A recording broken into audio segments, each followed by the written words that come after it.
తాను ఏర్పాటు చేసిన విందుకు అనేక మందిని పిలుస్తూ ఉంది. పట్టణ మందలి మెట్టల మీద అది నిలిచి జ్ఞానము లేనివాడా ఇక్కడికి రమ్మని ప్రకటించుచున్నది. సో ఈ జ్ఞానం ఒక విందు ఏర్పాటు చేసిందంట. ఆ విందుకు ఒక పశువుని వధించింది. పశువును వధించడం కాకుండా విందుకు వచ్చిన వాళ్ళకి మరి శ్రేష్టమైన ఆహార పదార్థాలను, ద్రాక్ష రసమును, ఇలాంటి ఆహార పదార్థాలను ఇస్తూ ఉంది. సో టోటల్గా ఈ విషయం మనకి ఏం తెలియచేస్తుంది అంటే, మనకు నూతన నిబంధనలో దీనికి ఒక సమాధానం దొరుకుతుంది. ఏంటి జ్ఞానం? జ్ఞానం విందు చేయడం ఏంటి? జ్ఞానం ఒక నివాసం కట్టుకోవడం ఏంటి? జ్ఞానం మళ్ళీ పిలవడం ఏంటి? అజ్ఞానులను పిలిచి ఆ జ్ఞానము వారి జీవితాలను బాగు చేయడం ఏంటి? దీని వెనక ఉన్న తాత్పర్యం ఏంటి అంటే, పౌలు గారు కొరింథీ పత్రికలో ఒక చక్కని మాట రాశారు. కొరింథీ పత్రిక 1వ అధ్యాయం 24వ వచనం ఒకసారి చూడండి. 1 కొరింథీ పత్రిక 1వ అధ్యాయం 24వ వచనం.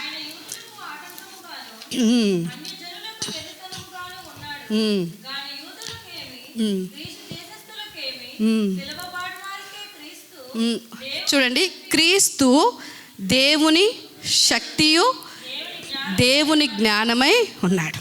ఇప్పుడు సామెతల గ్రంథంలో చూసిన ఆ జ్ఞానము మనకి ఏ విధంగా స్పష్టతలోకి వచ్చింది అంటే, క్రీస్తే జ్ఞానము. హల్లెలూయా! క్రీస్తే మనకి జ్ఞానం. ఆయన ఇచ్చే మాటే మనకు జ్ఞానం.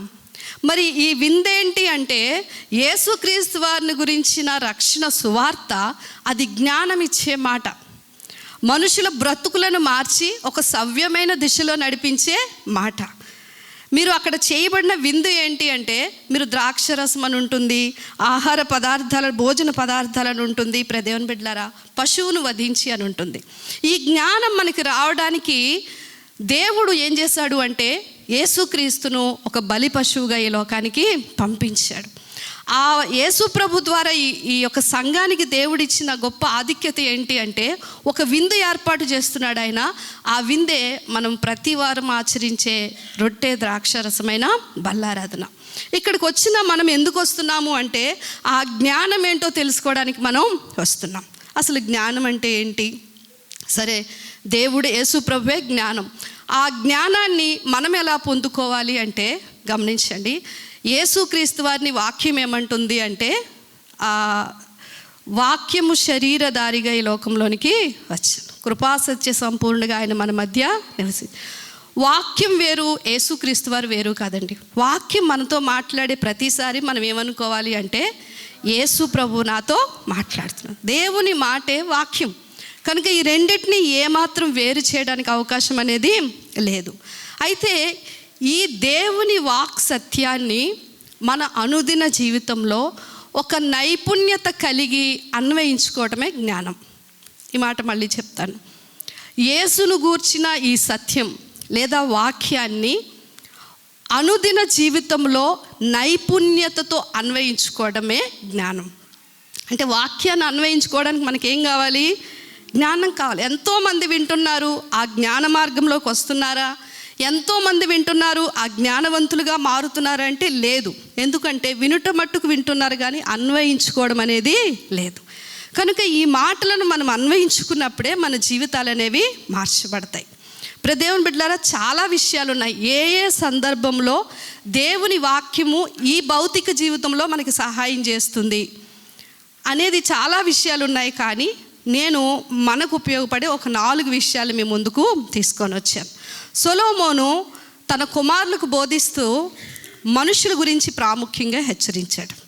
ఏంటండి? మనుషులు రకరకాలుగా ఉంటారు. ఇది నిజమంటారా కాదంటారండి? అందరం ఒకలాగుంటే ఇన్ని సమస్యలు రావు. కొందరు చాలా మంచివారిగా ఉంటారు, కొందరు ఒక దుష్ట స్వభావాన్ని కూడా కలిగి ఉంటారు. మనుషుల విషయంలో సొలొమోను చాలా మోసపోయాడు. నమ్మిన వాళ్ళే మోసం చేసిన పరిస్థితులు సొలొమోనుకి వచ్చాయి, అలాగే దావీదుకు కూడా వచ్చాయి. దావీదు లాస్ట్ సమయంలో మరణిస్తూ తన కొడుకుల్ని పిలిచి ఏమంటాడు తెలుసా? ఒక్కొక్కరి యొక్క స్వభావం ఎలాంటిదో చెప్తూ, నేను చనిపోయిన తర్వాత అతన్ని వదలొద్దు, ఇతన్ని వదలొద్దు అని హెచ్చరిస్తూ ఉంటాడు. ఎందుకంటే నాతోనే ఉంటూ నాకు వెన్నుపోటు పొడిచారు, నా దగ్గరే ఉంటూ నా వార్తలను ఇంకొకరికి తీసుకెళ్ళి పంపించారు, నా దగ్గరే ఉంటే నాకు అపాయం చేశారు. కనుక ఆ మనుషుల పేర్లన్నిటినీ కూడా చెప్తూ దావీదు కూడా తన కుమారులను హెచ్చరిస్తాడు. నిజమే దేవుని బిడ్డలారా, దేవుని వాక్యం అందరినీ ప్రేమించమంటుంది. అలాగని చెప్పేసి కొందరి విషయంలో మనం మెలకువ కలిగి లేకపోతే ఆ యొక్క దుష్ట స్వభావం కలిగిన, దేవుని వాక్యానికి వ్యతిరేకమైన స్వభావం కలిగిన వారు అనే పన్నాగారాల్లో మనం పడిపోయి తీవ్ర నష్టానికి గురవుతాం. మనం ప్రేమించే మనసుతో ఉంటాం, కానీ అవతల వాళ్ళ స్వభావం అలాగా ఉండదు. రకరకాల మనస్తత్వాల గురించి దేవుని వాక్యం మాట్లాడుతూ ఉంది. మొదటిగా మీరు చూసినట్లయితే ఎలాంటి వారికి నువ్వు దూరంగా ఉండాలి అని సొలొమోను తన కుమారులకు చెప్తా ఉన్నాడంటే 6వ అధ్యాయం మీరు చూడండి ఒకసారి. సామెతల గ్రంథం 6వ అధ్యాయం 12వ వచనం నుంచి చూస్తే, కుటిలమైన మాటలు పలుకువాడు. మనుషులు ఎలా ఉంటారండి? కుటిలమైన మాటలు. కుటిలత అంటే ఏంటో తెలుసండి? మన భాషలో చెప్పుకోవాలంటే కుళ్ళు మనుషులు. అలాంటండి, బయటికి మన క్షేమం కోరే మనుషుల్లా కనిపిస్తారు, కానీ లోపల వాళ్ళకి కుటిలత్వం అనేది ఉంటుంది. కనుక అలాంటి మాటలు పలుకువారు ఉంటారు, వారి విషయమే నువ్వు జాగ్రత్తగా ఉండు. ఇంకొకటి, పనికి మాలిన వాడును దుష్టుడును ఉన్నాడు. ఈ దుష్టుడు అనే మాట, పనికి మాలినవాడు అనే మాట, ఈ ప్రపంచంలో మనుషులందరూ ఏదో ఒక పనికొస్తారు తెలుసండి. అసలు దేనికి పనికిరాని వాడు ఒకడు ఉన్నాడు. ఆయన ఎవడో తెలుసా? సైతాన్ గాడు. వాడిని అనుసరించేవారు వాళ్ళు కూడా పనికి మాలిన పనులే చేస్తారు, వాళ్ళు దుష్టులు. ఈ మాటని మనకి ఒరిజినల్ పదంలో బయల్జుబులు అని ఉపయోగించబడదు. యేసు ప్రభువును కూడా వాళ్ళ తమ్ముళ్ళు వాళ్ళందరూ ఏమన్నారు? నువ్వు బయల్జుబుల్ అంటే దెయ్యం పట్టిన వాడివి అని అన్నారు. అంటే దుష్టుడు అంటే ఒక దెయ్యం పట్టిన వాళ్ళతో అర్థం. వాళ్ళు వెనకుండి ఎవరు నడిపిస్తారు అంటే సాతాను నడిపిస్తాడు. అందుకే కీర్తనలో కూడా దుష్టుడు ఆలోచన చొప్పున నీవు నడు. ఎవరి దగ్గర పడితే వాళ్ళ దగ్గర సలహాలు తీసుకోవద్దు, ఎవరిని పడితే వారిని గుడ్డిగా నువ్వు వెంబడించవద్దు, ఎవరిని పడితే వారిని నువ్వు నమ్మొద్దు అని సొలొమోను చాలా జాగ్రత్త చెప్తా ఉన్నాడు. నూతన నిబంధనలో యోహాను అంటాడు, సర్ప సంతానమా అంటాడు. ఏంటండి? రాబో ఉగ్రత నుంచి ఎవడు మిమ్ములను తప్పించును. ఈ సర్పం ఎవరు అంటే సాతానండి. ఈ సాతాను సంతతి అది పాము అయితే వీళ్ళందరూ పాము పిల్లలు. ఎవరండి? పాము పిల్లలు. పాము స్వభావం ఏంటో తెలుసా? ఎప్పుడు వంకరగా, పాము ఎప్పుడు తిన్నంగా వెళ్ళదు. సాతాను కూడా అంతే. వాడి మనుషులు కూడా వాడిని వెంబడించే వాళ్ళు వంకరగా ఉంటారు. వాళ్ళ పనులకు ఒక అర్థం ఉండదు, వాళ్ళ మాటలకు ఒక అర్థం ఉండదు, తిన్నగా మాట్లాడరు. రకరకాల స్వభావం కలిగిన ఈ దుష్టుల మధ్య నువ్వు ఎలా ఉండాలి? జ్ఞానముతో ఉండాలి. ఆలోచన చేయండి. మనం ఎంతోమందిని నమ్మి మోసపోయిన పరిస్థితులు మన జీవితాల్లో కూడా ఉన్నాయి. కాలం గడిచే కొలది మంచివాళ్ళు అనుకున్న వాళ్ళలో నుంచి వచ్చే దుష్ట స్వభావం బయటపడిన తర్వాత అమ్మ ఇలాంటోళ్ళ అని అనుకుంటాం కదా. సో ఇలాంటి మనుషులకు సంబంధించిన విషయాలన్నిటిలో నా కుమారుడా నువ్వు ఎలా ఉండాలి అంటే జ్ఞానము కలిగి నడుచుకోవాలి. 14వ వచనం చూడండి. వాని హృదయము కీడు కల్పించుచు జగడములు పుట్టించును. ఏంటండి ఈ జగడాలు, గొడవల మనుషులకి మనం ఎలా ఉండాలటండి? దూరంగా ఉండాలి. వారి స్వభావం ఏంటంటే కీడు కల్పించడమే. అంటే 6 నెలల సాంగత్యం చేస్తే వారే వీరు అంటారు కదా. మనం ఎలాంటి వాళ్ళతో ఎక్కువగా ఉంటామో అలాగే మారిపోతాం కొన్ని రోజులకి. కనుక ఇలాంటి మనుషుల విషయంలో కూడా నీవు జాగ్రత్తగా ఉండు. వాడు తిరుగు లేకుండా ఆ క్షణమందే నలగొట్టబడు. ఇంకా కిందకి చెప్తున్నాడు, కుటుంబాల్లో వైవిధ్యాలు తీసుకొచ్చేవాళ్ళు, అహంకారమైన హృదయం కలిగిన వారు, కళ్ళలాడు నాలుకలు కలిగిన వారు, ఇతరులను చంపే మనుషులు ఉన్నారు, దుర్యోచనలు యోచించే హృదయాలు కలిగిన వారు ఉంటారు, కీడు చేయడానికి త్వరపడి పరిగెత్తే పాదములు ఉన్న వాళ్ళు ఉన్నారు, లేని వాటిని పలుకు అబద్ధ సాక్షి. ఇశ్రాయేలులకు దేవుడు ధర్మశాస్త్రాన్ని ఇస్తూ లేని వాటిని పుట్టించకూడదు, లేని వార్తను పుట్టించకూడదు. మనకి పూర్తిగా తెలియపోతే దేని గురించి మాట్లాడకూడదు, కామ్ అయిపోవాలి. అది అవునా కాదు అని తెలియకుండా అలా చేశారో లేదో నీకు తెలీదు కనుక అది అలాగే చేశారు అని చెప్పేసి చేయని నేరాన్ని ఇతరుల్లో మనము ప్రచారం చేయటం లాంటివి మనం చేయకూడదు.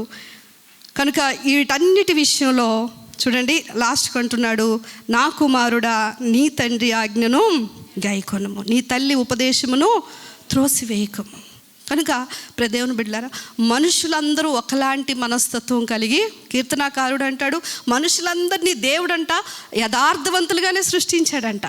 కానీ వారంట అనేక వక్ర మార్గాలను కల్పించుకొని వారు హృదయాలోచనలు వేరుపరుచుకున్నారు, కఠినం చేసేసుకున్నారు హృదయాలను. కనుక మనుష్యుల వల్ల మనము అపాయాల్లో పడకూడదు అంటే అలాంటి వారి విషయంలో ఈ క్వాలిటీస్ ఉన్న వాళ్ళందరికీ నువ్వేమవ్వాలి? దూరముగా ఉండు. ఇంతే కాదండి, 3వ అధ్యాయంలో ఏం చెప్తున్నాడంటే, నువ్వు అందరికీ దూరంగా ఉండవసరం లేదు, ఇలాంటి వాళ్ళకి మాత్రం దూరంగా ఉండు. కానీ కొందరు నీ చుట్టూ కొంతమంది మనుషులు ఉంటారు, వాళ్ళ విషయంలో నీకు తోచిన సహాయం నువ్వు చేస్తూ అలాంటి వాళ్ళ విషయంలో నీవు వారికి ఉపకారిగా ఉండు అని కూడా తెలియచేస్తా ఉన్నాడు. 27వ వచనం చూడండి, 3వ అధ్యాయం. అది పొందదగిన వారికి నువ్వు తప్పకుండా చేయి. ఇంకా 30వ వచనం చూస్తే, నిన్ను నమ్మిన వారి యొక్క నమ్మకాన్ని నువ్వు ఒమ్ము చేయొద్దు అన్నట్లుగా మాట్లాడుతున్నాడు. అసత్య ఆరోపణలు నువ్వు చేయకు, కుట్ర పన్నడం లాంటివి నువ్వు చేయొద్దు. అది ఇతరుల నుంచి వస్తే అది వేరే సంగతి, నీ మట్టుకు నువ్వు జాగ్రత్తగా ఉండు, లేని వాటిని నువ్వు కల్పించొద్దు అని మాట్లాడుతున్నాడు. 31వ వచనంలో, బలాత్కారులను చూసి నీవు మత్సరపడకము. ఏమండి, ఈ లోకంలో అందరికంటే ఎవరు బాగున్నారండి? అన్యాయస్తులు, బలాత్కారం చేసేవారు. వాళ్ళు చాలా భోగ విలాసాలు అనుభవిస్తారు. నీతిగా న్యాయంగా సంపాదించుకున్న వాళ్ళు కొద్దిలోనే ఆనందించాలి. కానీ అన్యాయంగా ఇతరుల యొక్క సంపదను, అన్యాయంగా వడ్డీలు ఇచ్చి లేక అన్యాయాలుగా ఇతరుల భూమిని సంపాదించుకుని బలాత్కారంతో ఉన్నవాళ్ళు ఈ లోకంలో చాలా విలాసవంతమైన జీవితాన్ని జీవిస్తారు. కనుక వారిని చూసి నువ్వేమవ్వకూడదంటే మత్సరము పడకు. ఎందుకు అంటే నేను అలాంటి వారిని అసహించుకుంటున్నాను. కుటిల వర్తనుడు యెహోవాకు అసహ్యుడు అని మాట్లాడుతూ ఉన్నాడు. కిందకు మాట్లాడుతూ, యథార్థవంతులు యందు నేను ఆనందించే దేవుణ్ణి. దేవుని బిడ్డలారా, ఈ లోకం మట్టుకు అలాంటి వాళ్ళు బాగోవచ్చు. ఈ లోకం మట్టుకు మనకంటే మంచి వస్తువులు, మంచి వాహనాలు, మంచి ఇండ్లు కొనుక్కొని చక్కగా హ్యాపీగా ఉండొచ్చు. కానీ వారు దేవుని దృష్టికి అసహ్యులు. ఈ విషయాన్ని నా కుమారుడా నీవు ఆలోచించు అని మాట్లాడుతున్నాడు. కిందకు అంటున్నాడు, భక్తిహీనులను నేను శపిస్తాను, నీతిమంతులను నేను ఆశీర్వదిస్తాను. అక్కడ ఒక మంచి మాట ఉంటుంది చూడండి, భక్తిహీనుని ఇంటి మీదకి యెహోవా శాపము వచ్చును. వారికి ఎంతైనా ఉండొచ్చు, కానీ వారు యెహోవా శాపానికి లోనవుతారు. నీతిమంతుల నివాస స్థలమును ఆయన ఆశీర్వాదం, అపహాసకులను ఆయన, అపహాస్యం అంటే ఏంటో తెలుసండి? తెలుసా? ఇతరుల యొక్క లోపాలను ఎత్తి చూపిస్తూ హేళన చేస్తూ దాన్ని ఎంటర్టైన్గా మనం ఆనందించడం. కొంతమంది ఇతరుల యొక్క కుంటి వాళ్ళు ఉన్నారనుకోండి, వాళ్ళని చూసి వీళ్ళు హేళన చేస్తూ ఉంటారు. ఏదో లోపము కలిగిన వారు, ఏదో తెలియక మాట్లాడిన వాళ్ళు, ప్రవర్తించిన వాళ్ళు ఉంటే వాళ్ళని అపహాసించటం. ఇతరులను చూసి మనం నవ్వితే అంట మనల్ని చూసి దేవుడు నవ్వుతానంటున్నాడు. ఇది ఎంత భయంకరమైన పాపం! ఈ గర్వం అనేది దేవుని యొక్క నవ్వుకి కారణమైతే మనం ఎలా దీవించబడతాం? దీనుల ఎడల ఆయన దయచూపును. ఆఖరికి అంటున్నాడు, జ్ఞానులు ఘనతను స్వతంత్రించుకుంటారు. నీకేముండాలి అంటే జ్ఞానము ఉండాలి. ఏ మనిషితో దేవుని బిడ్డలారా ఒక మాట చెప్తానండి, మీరు ఎవరైనా మీకు పరిచయం అయితే తొందరగా దగ్గర అయిపోతే తొందరగా దూరం అయిపోతారు. ఎందుకంటే వాళ్ళు తొందరగా మనకు అర్థమైపోతారు కదండి. తొందరపడిపోతుంటారు, చాలా తక్కువ టైంలో ఎక్కువ రిలేషన్ పెట్టేసుకొని వీళ్ళు వాళ్ళకి ఇచ్చేసుకుంటారు, వాళ్ళకి వీళ్ళకి ఇచ్చేసుకుంటారు, చాలా డీప్గా మాట్లాడేసుకుంటారు, ఏదేదో చేసేస్తారు హడావిడి. మొత్తానికి వాళ్ళ లోపల వీళ్ళ లోపల బయటకు వచ్చేస్తాయి. మొత్తానికి ఎంత త్వరగా దగ్గర అయ్యారో అంత త్వరగా దూరం అయిపోతారు. నో, వాళ్ళు ఎలాంటి వాళ్ళు, వాళ్ళని స్టడీ చేయాలి. మన వైపు నుంచి వాళ్ళకి చేయాల్సిన సహాయం చేస్తూనే అవతల వాళ్ళ యొక్క హృదయ స్థితి ఎలా ఉన్నది అని తెలుసుకుంటూ అడుగులు వేయడం చాలా జ్ఞానం అండి. దీనికి జ్ఞానం కావాలి తెలుసండి. ఈరోజు నమ్మి మోసపోయి చాలామంది ప్రాణహాని చేసుకున్న పరిస్థితులు, మనుషుల దగ్గర నుంచి వారు ఎక్స్పెక్ట్ చేసిన మంచి రాకపోగా వాళ్ళ దగ్గర నుంచి వచ్చే ఆ నెగిటివిటీని బట్టి చాలామంది కృంగిపోయి జీవితంలో మరి ఆత్మహత్యలకు పాల్పడిన వాళ్ళు, అయ్యో ప్రేమిస్తున్నారు అనుకున్నాను, ఇంత మోసం చేశారు ఇలాంటి వాళ్ళ అని అనుకున్న పరిస్థితి. కనుక ఏం చేయాలట? మనము జ్ఞానముగా అడుగులు వేయాలి. ఇది మొదటి విషయం అండి. సొలొమోను తన కుమారుడికి జ్ఞానం ఎక్కడ అవసరం అంటున్నాడండి? ఎక్కడ? మనుష్యుల విషయంలో చాలా జాగ్రత్తగా ఉండాలి. ఎలాంటి వారి దగ్గర ఎలా ఉండాలో, ఏ ఊరిలోని పడకుండా నువ్వు ఎలా తప్పించుకోవాలో నా కుమారుడా, ఇదిగో ఇన్ని రకాల మనుషులు ఉన్నారు, నువ్వు చాలా జాగ్రత్తగా అడుగేయి అని చెప్తున్నాడు. ఇది మొదటిదండి. మీరు కూడా ఈ విషయంలో సామెతలు చదవండి. మనకి మనుషులు ఎలా ఉంటారు, వాళ్ళ స్వభావం ఏంటి అనేది దేవుడు చక్కగా సామెతల్లో రాయించాడు. మనమందరం ఇప్పటికే మోసపోవచ్చు, లేక దెబ్బతినొచ్చు, కానీ ఇప్పటి నుంచైనా మనుషుల్ని మనం అంచనా వేసేటప్పుడు వాళ్ళ మనస్తత్వాలు ఒక్కరోజే బయటపడవు, చాలా సమయం పడుతుంది. కనుక అలాంటి విషయంలో మీరు జాగ్రత్త కలిగి ఉండండి. ఇది మొదటిది. రెండో విషయానికి వస్తున్నాను. అదేంటి అంటే, జ్ఞానం అంట మనకి ఆరోగ్యాన్ని ఇస్తుందటండి. ఏం చేస్తుంది? నిజమా అని ఆలోచన చేస్తే వాక్యం నిజమే అంటాం. 4వ అధ్యాయం 22వ వచనం నుంచి మనం చదువుదామా?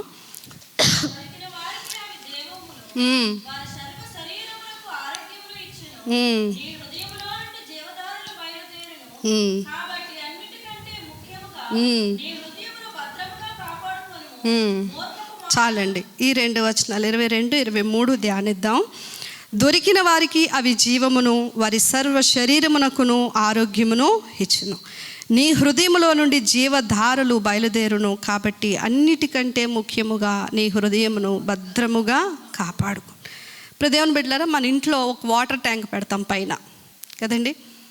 ఎప్పుడైనా మనకి ఇంట్లో ఒక ట్యాపుల్లో నుంచి వచ్చే వాటర్ పొల్యూట్ అయిపోయింది అనుకోండి, లేకపోతే ఏదో జంతువు చనిపోయినా స్మెల్ వస్తుంది, లేకపోతే వాటర్ పాడైపోయింది అనుకోండి, మనం ఎక్కడ చెక్ చేస్తాం? వచ్చే పైపుల్లో చెక్ చేస్తామా, లేకపోతే పైన ఉన్న ట్యాంక్లో చెక్ చేస్తామా? అంటే వాటర్ అక్కడి నుంచి వస్తేనే ఈ పైపుల ద్వారా ఇల్లు అంతటికీ సరఫరా అవుతుంది.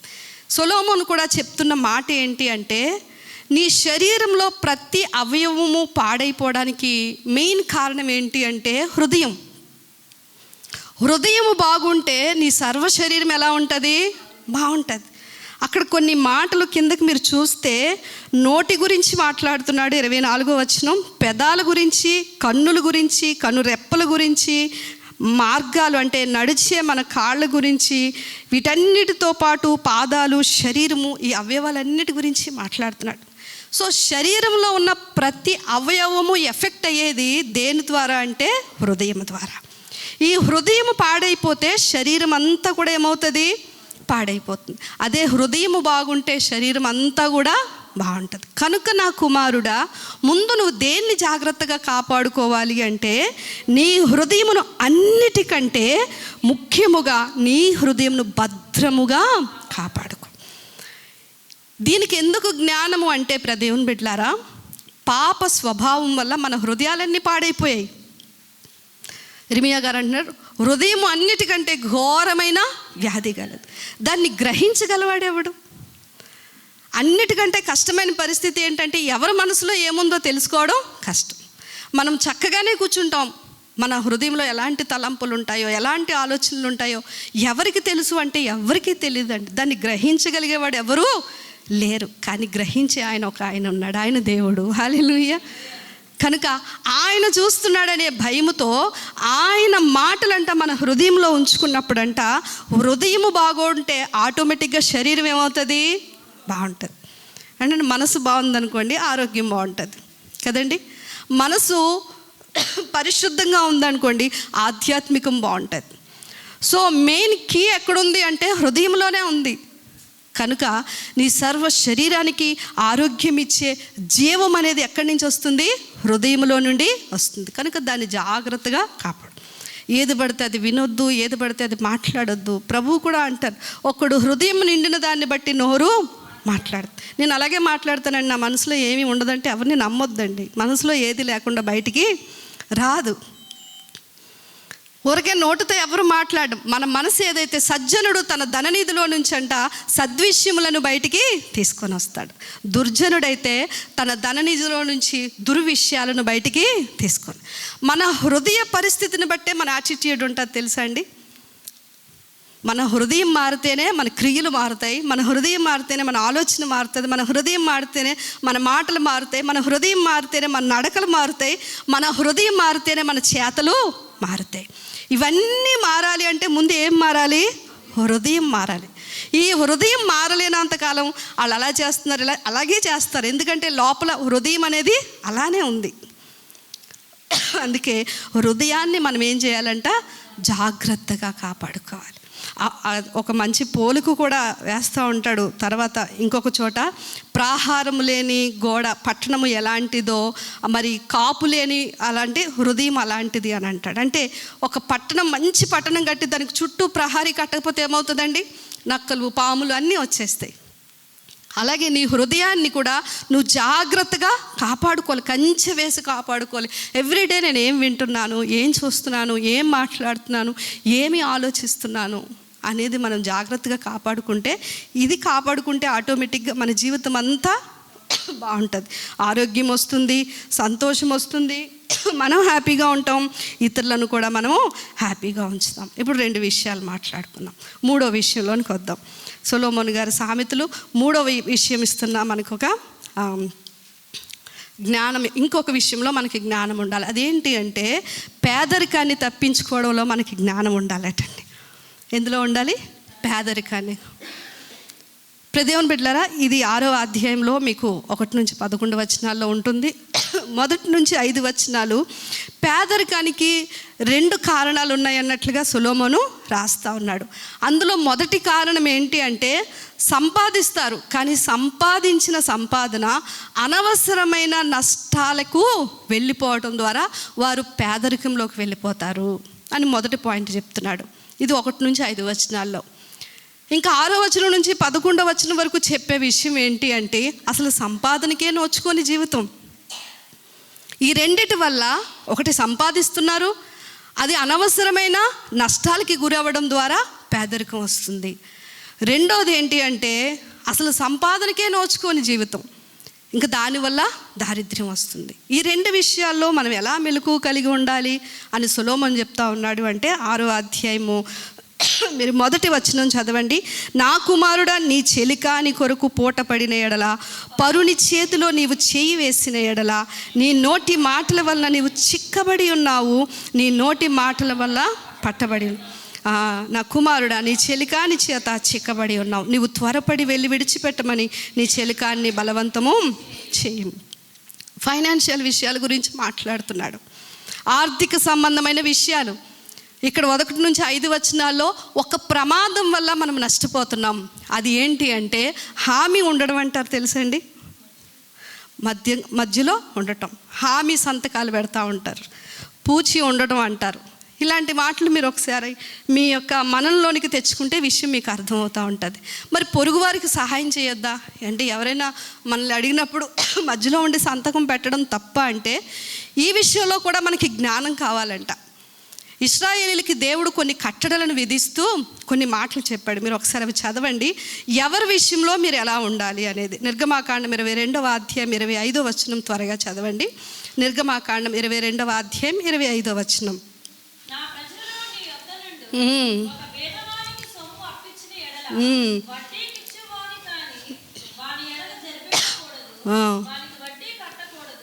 చూసారంటే, సాటి ఇజ్రాయేలీడికి ఇజ్రాయేలీలు డబ్బులు ఇస్తే అండి, ఆ రోజుల్లో కరెన్సీ లేదు, వస్తు రూపంలోనే ఇచ్చేవారు. ఇలా ఇచ్చినప్పుడు అది సహాయముగానే ఇవ్వు తప్ప అవతల వాళ్ళ నుంచి నువ్వు వడ్డీ ఆశించొద్దు, వడ్డీ తీసుకోకూడదు అని దేవుడు ఒక ఆజ్ఞగా పెట్టాడు. ఇంకా మీరు ఇంకొక మాట చదవండి, లేవి గ్రంథము 25వ అధ్యాయము 35 నుంచి 37 వచనాలు మీరు చూసినట్లయితే ఇదే మాట అక్కడ ఖరాఖండిగా దేవుడు చెప్తా ఉన్నాడు. లేవియా కాండము 25వ అధ్యాయం 35వ వచనం.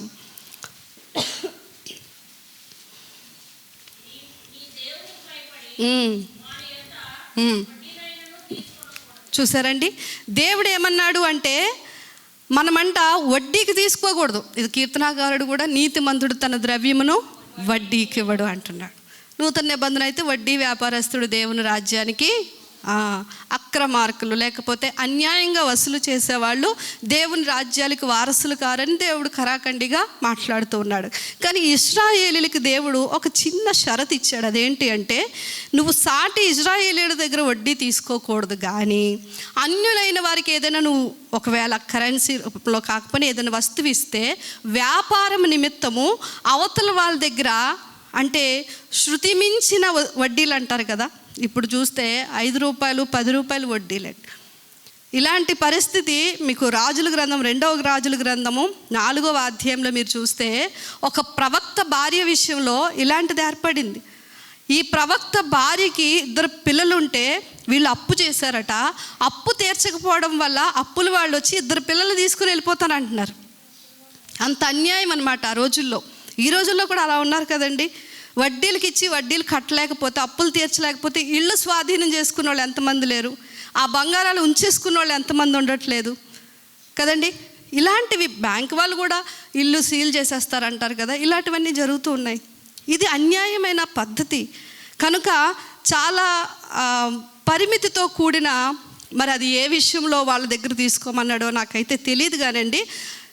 అన్యుడైన వారికి ఒకవేళ ఇశ్రాయేలీలు ఏదైనా సహాయం చేస్తే అవతల నుంచి వారికి స్తోమతకు తగ్గట్టుగా నువ్వు ఇచ్చిన దానితో ఎంతో కొంత కలిపి వారు ఇచ్చేటట్లు నువ్వు తీసుకోవచ్చు, అంతవరకు పరిమితి. అలాగని వడ్డీ తీసుకోమని నేను చెప్తున్నానని కాదండో, ఏ మాత్రం బైబిల్ వడ్డీని సంబోధించదు. ఇలాంటి విషయాలు మీరు చాలా జాగ్రత్త కలిగి ఉండాలి.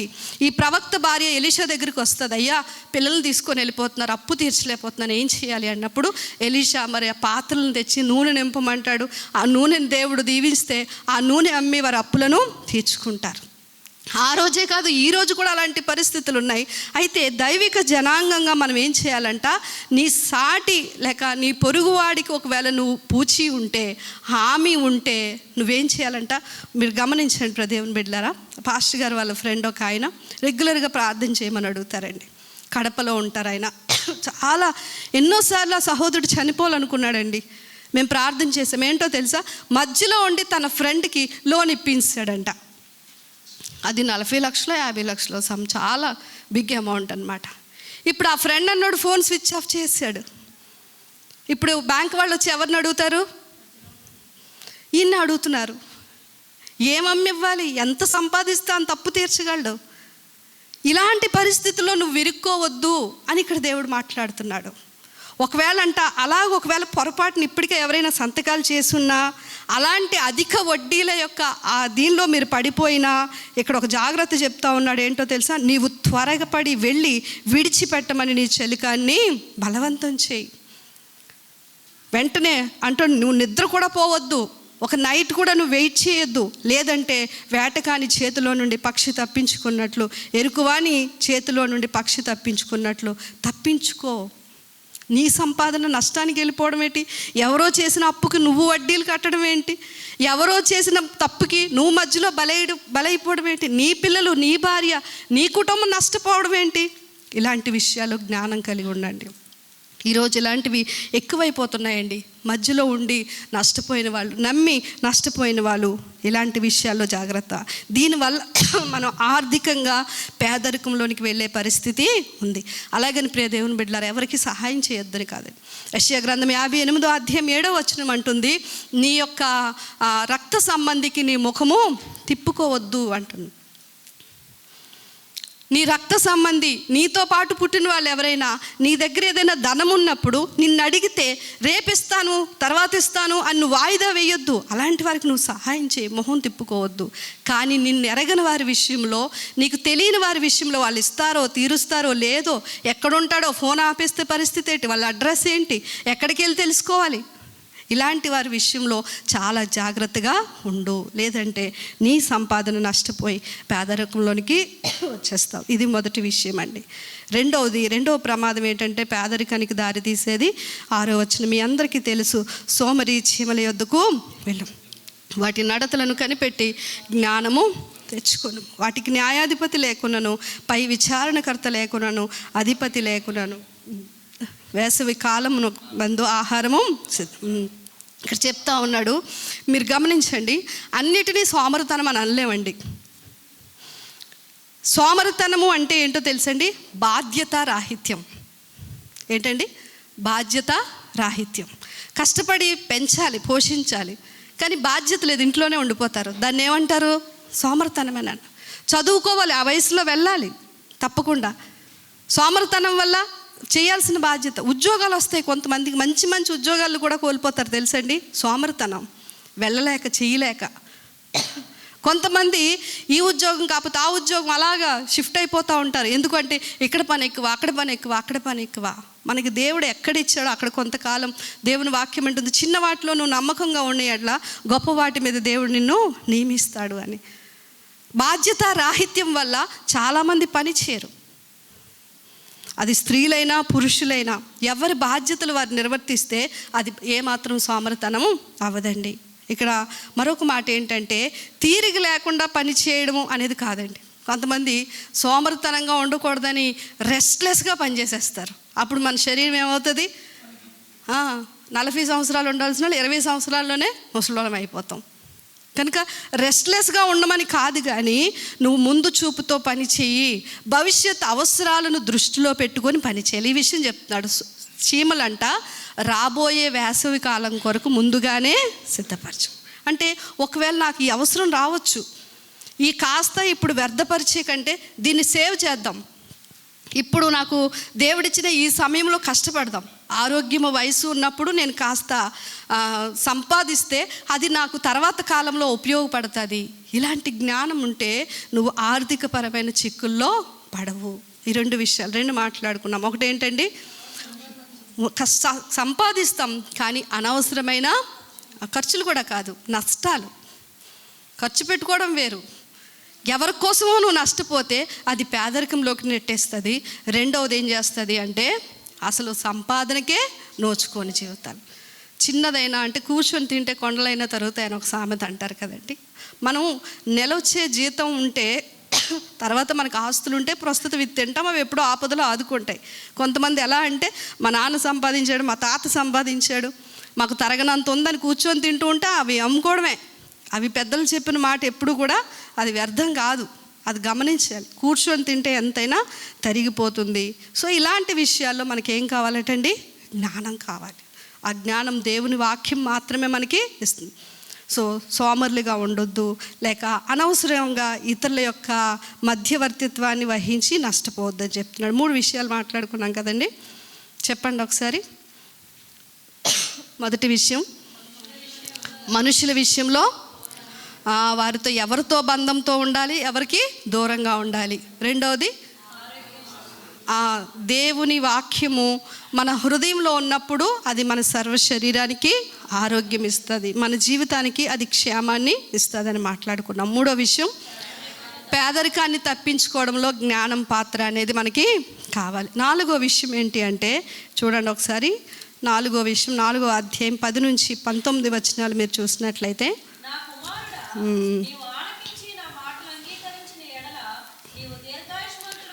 10వ వచనం నుంచి అవుతున్నారా?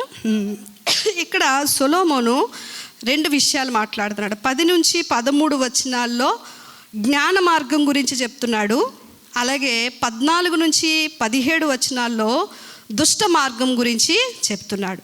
2 పేర్లు పెట్టవచ్చు, సరళ మార్గము, నిషేధ మార్గం, లేక వక్ర మార్గం అని పేరు పెట్టచ్చు. సో ప్రతిదినము మనిషి యొక్క అనుదిన జీవితంలో 2 ఆప్షన్స్ అనేవి ఎప్పుడు మనకు ఉంటాయి కదండి, 2 అవకాశాలు అనేవి ఉంటాయి. కనుక ఏ మార్గంలో నడవాలి అనే దానికి మనకేం కావాలంట? జ్ఞానము కావాలి. నువ్వు జాగ్రత్తగా ఆలోచించకపోతే నీ అడుగులు ఇరుకుని పడిపోతాయి, నువ్వు పరిగెత్తినప్పుడు తొట్టిల్లిపోతావు. కనుక జ్ఞాన మార్గంలో ఉంటే ఎలా ఆశీర్వదింపబడతావు, వక్ర మార్గంలో ఉంటే ఎలాగా నువ్వు నష్టపోతావు అనే విషయాన్ని ఇక్కడ మీరు తర్వాత చదవండి.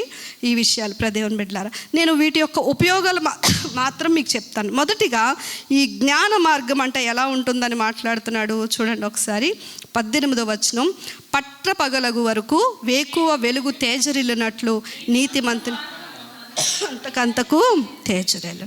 చూసారా, వేకువ జామును వచ్చే వెలుగు ఎంత ఉంటుందండి? కనిపించినట్లుగా ఉంటుంది. మిట్ట మధ్యాహ్నం వచ్చే వెలుగు ఎలా ఉంటుంది? చాలా ప్రకాశమానంగా ఉంటుంది. నీతిమంతుల మార్గం అంట వాళ్ళు స్టార్టింగ్లో చిన్నగా వెలిగించబడతారు, కానీ వారి నీతి రాను రాను రాను రాను నీతి మార్గంలో నడవటం వల్ల వారు ప్రకాశిస్తారు, వారు అధికమైన వెలుగును కలిగి ఉంటారు అని దేవుడు చెప్తున్నాడు. ఈ వెలుగు మళ్ళీ ఎక్కడి వరకు తీసుకెళ్తారో తెలుసండి. ఈరోజు యేసు ప్రభు ఈ లోకానికి ఎలా వచ్చారు? వెలుగుగా వచ్చారు. ఆ వెలుగు మనకి ఇచ్చారు ఆయన, మనము కూడా వెలిగించబడ్డాం. ఈ వెలుగు సంబంధులుగా ఉన్న మనము ఈ జీవ మార్గంలో నడవటం వల్ల, ఈ నీతివంతమైన మార్గంలో నడవటం వల్ల దేవుని బిడ్డలారా, ఈ లోకంలో వేకువ జాము వెలుగు ఈ లోకం అయితే, మధ్యాహ్నపు వెలుగైన ప్రకాశమానమైన వెలుగు పరలోకము దర్శనం. హల్లెలూయా, హల్లెలూయా. ఇక్కడ మనం జీవించే ఈ నీతితో కూడిన జీవితం చివరికి చీకటే లేని ఆ ప్రకాశమానమైన లోకంలోనికి మనలను తీసుకొని వెళ్తుంది. రెండవది మాట్లాడుతున్నాడు ఏంటి అంటే, భక్తిహీనుల మార్గము, దుష్టుల మార్గం గురించి మాట్లాడుతూ అది గాఢాంధకారమునకు నడిపించును. గమనించండి, ఇది అర్ధరాత్రి ఉన్న ఒక చీకటితో ఉన్న ఈ యొక్క వెలుగు, అంధకారం, చీకటి చివరికి మనలను ఆ చీకటి మార్గంలో ఎక్కడికి తీసుకొని వెళ్ళిపోతుంది అంటే గాఢాంధకారము. గాఢాంధకారం అనేది మరణానికి గుర్తుగా ఉంది. అందుకే దావీదు అంటాడు, గాఢాంధకారపు లోయలో నేను సంచరించినను ఏ అపాయమునకు భయపడను. గమనించండి, ఇక్కడ మిలుకులాడుతున్న ఈ వెలుగు, ఈ నీతి మార్గము అసలు చీకటే లేని ఆ ప్రకాశమానమైన లోకంలోనికి నడిపిస్తే, ఇక్కడ ఉన్న ఈ చీకటి సంబంధమైన జీవితం, ఇక్కడున్న ఈ చీకటి సంబంధమైన బ్రతుకు అసలు వెలుగే లేని గాఢాంధకారంలోనికి మనలను తీసుకొని వెళ్ళిపోతుంది. అక్కడ ఏం లేదండి, నరకంలో వెలుగు ఉండదు, ఎక్కడ కూడా చిన్న వెలుగు ఉండదండి, అంత గాఢాంధకారమైన చీకటి. కనుక ఈ రెండు మార్గాలు నీ ముందే పెట్టాను. నిషేధ మార్గాలు చాలా సరళంగా అనిపిస్తాయి, హ్యాపీగా అనిపిస్తాయి, కానీ అవి నిషేధింపబడిన మార్గాలు. ఆ మార్గాల్లో వెళ్ళక నా కుమారుడా అని చెప్తున్నాడు. కానీ దేవుడిచ్చిన మార్గాలు సరళమైన మార్గాలు. అందులో నీకు కష్టం ఉండొచ్చు, అందులో నీకు కొంచెం బాధ ఉండొచ్చు, కానీ అందులో నడువు అని చెప్తా అన్నాడు. ఈ యొక్క సరళమైన మార్గాలు, ఆశీర్వాదకరమైన మార్గాల్లో ఏమి లాభం జరుగుతుందంట మనకి అంటే, నీతిమంతుని మార్గం వెలుగుగా ఉంటుంది, అతని అడుగు అంట ఇరుకును పడదా. కింద వచనాలు మీరు చదివితే అతడు దీర్ఘాయుష్మంతుడుగా ఉంటాడు. హల్లెలూయా. ఏంటండి, మన నీతే మనకి ఆయుష్ని పెంచుతుంది. ఇంకా ఈ కుటిల వర్తనలు లేక క్షమించాలి, ఈ అజ్ఞాన మార్గంలో వెళ్ళిన వాళ్ళు, ఆ దుష్టుల మార్గము చివరికి ఏమవుతుందంటే వారిని భక్తిహీనత వల్ల నష్టంలోనికి, గాఢాంధకారంలోనికి తీసుకొని వెళ్ళిపోద్ది. దాంతోపాటు భయంకరమైన నష్టాలు వాళ్ళకి ఉన్నాయి.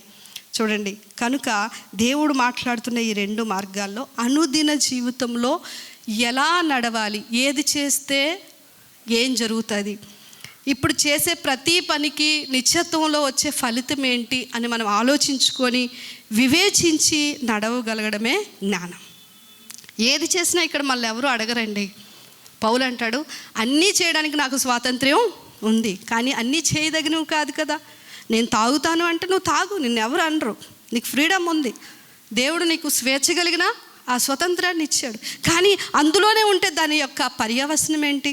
నేను సినిమాలు చూస్తాను, నేను షికారులు చేస్తాను, లేక నేను ఇలా తిరుగుతాను అలా తిరుగుతాను అంటే తిరుగు, ఎవ్వరేమనరు ఇక్కడ.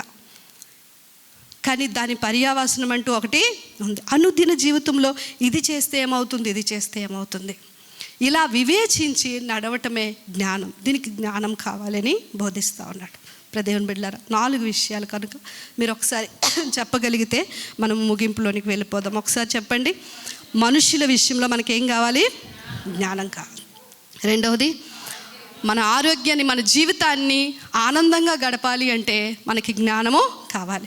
మూడవది, జ్ఞానం కావాలి. నాలుగవది, కీడు నుంచి తప్పించుకోవాలంటే జ్ఞానం కావాలి. ఈ లోకంలో నువ్వు తీసుకునే ఒక నిర్ణయం, దేవుని బిడ్డలారా, ఇక్కడ నువ్వు తీసుకునే ఒక నిర్ణయం నీ జీవితాన్ని నిర్దేశిస్తుంది. సొలొమోను ఈ మాటలు రాయడం వెనుక చాలా అనుభవం ఉందండి. వైఫల్యం చెందాడు, విపరీతంగా విఫలమైపోయాడు. ఆఖరికి అంటున్నాడు, ఏమంటున్నాడో తెలుసా?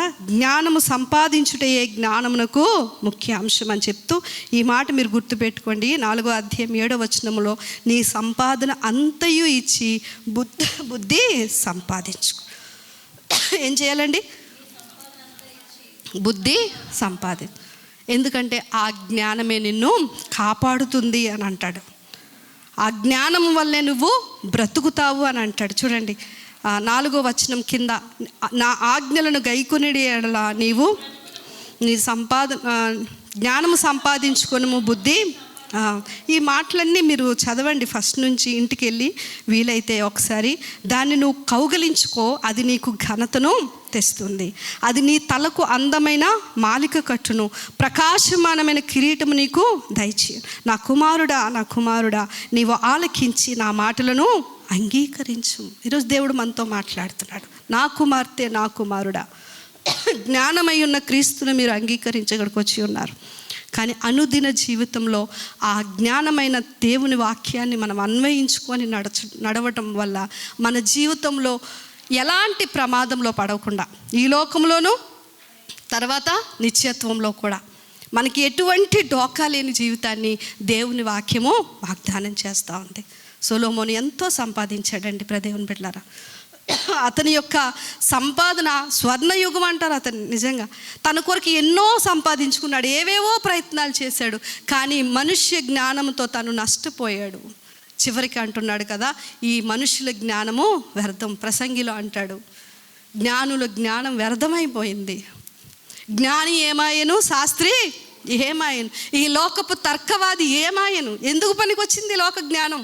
నీకు పెద్ద డిగ్రీ లేకపోవచ్చు, నువ్వు పెద్ద ఉద్యోగం చేయకపోవచ్చు, నీకు ఆస్తి అంతస్తులు లేకపోవచ్చు, కానీ ఈ జ్ఞానం నువ్వు పట్టుకుంటే ఈ లోకంలోనూ రానున్న లోకంలో కూడా నువ్వు ఆనందంగా జీవిస్తావు. చాలామంది అంటారు, నాకు ఏ జ్ఞానం లేదండి. ఏం పర్వాలేదు, లోక జ్ఞానం మనకి లేకపోయినా పర్లేదు, కానీ ఈ జ్ఞానం మాత్రం మనం సంపాదించుకోవాలి. హల్లెలూయా. అలాంటి కృప దేవుడు మనందరికీ దయచేయను. కళ్ళు మూసుకున్నట్లయితే సేవకులు వచ్చి ప్రార్థన చేసుకుందాం.